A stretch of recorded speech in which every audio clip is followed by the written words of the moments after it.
খসড়া দেওয়া হয়েছে, প্রথম খসড়া। আজকে কালকে কাজ করে হয়তো আমি আবার দ্বিতীয় খসড়া দেবো, এবং আমাদের যে খসড়াটা এটা মন্ত্রণালয়েরও কিছু মত আছে, একই সাথে আবার গণমাধ্যম সংস্কার কমিশনেরও কিছু মত আছে। সেগুলোর আসলে গণমাধ্যম সংস্কার কমিশনের মতামতটাকে ভিত্তি ধরে আমরা করেছিলাম। সেখানে মন্ত্রণালয়ের কিছু কিছু মত সন্নিবেশিত হয়েছে, সেখানে সংস্কার কমিশনও আমাদেরকে বলছে যে কিছু কিছু কাজ হয়তো এইভাবে না করে ভিন্নভাবে করলে ভালো। আপনারা সাংবাদিক মহল থেকেও কিছু বলছে, একটা প্রক্রিয়া শুরু হয়েছে মাত্র। এইটাকে এখন আমরা উন্নত করে আমাদের মতন করে সাজিয়ে দেবো, এটাই তো প্রক্রিয়া শুরুর কথা। আর আপনি যে 10টা চাইবে সেটাই আমাকে মানতে হবে, অন্যজন যে 10টা চাইবে সেটাই আমাকে মানতে হবে, মন্ত্রণালয় যে 10টা চাইবে সেটাই আমাকে মানতে হবে, তা না। I am here to take the spirit.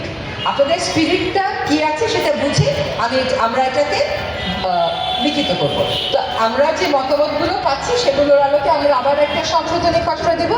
যদি আমরা সময় পাই তো আমরা করে দিয়ে যাবো, না সময় পেলে সবাই মিলে একমত হতে পারি, সকলেই একটু একটু ছাড় দিয়ে, মেইন বিষয়ে ছাড় না দিয়ে, তাহলে আমি মনে করি যে আমরা ভালো একটা আইন পাবো। দেখেন, সরকারকে অনেকেই ফোন করে বলে অমুকটাকে বন্ধ করে দেন, আমার বিরুদ্ধে কথা বলতেছে। আবার যখন আমরা সম্প্রচার আদেশ করি এবং বলে দিই যে সরকার কোনো সংবাদপত্রের বিরুদ্ধে ব্যবস্থা নিতে গেলে এই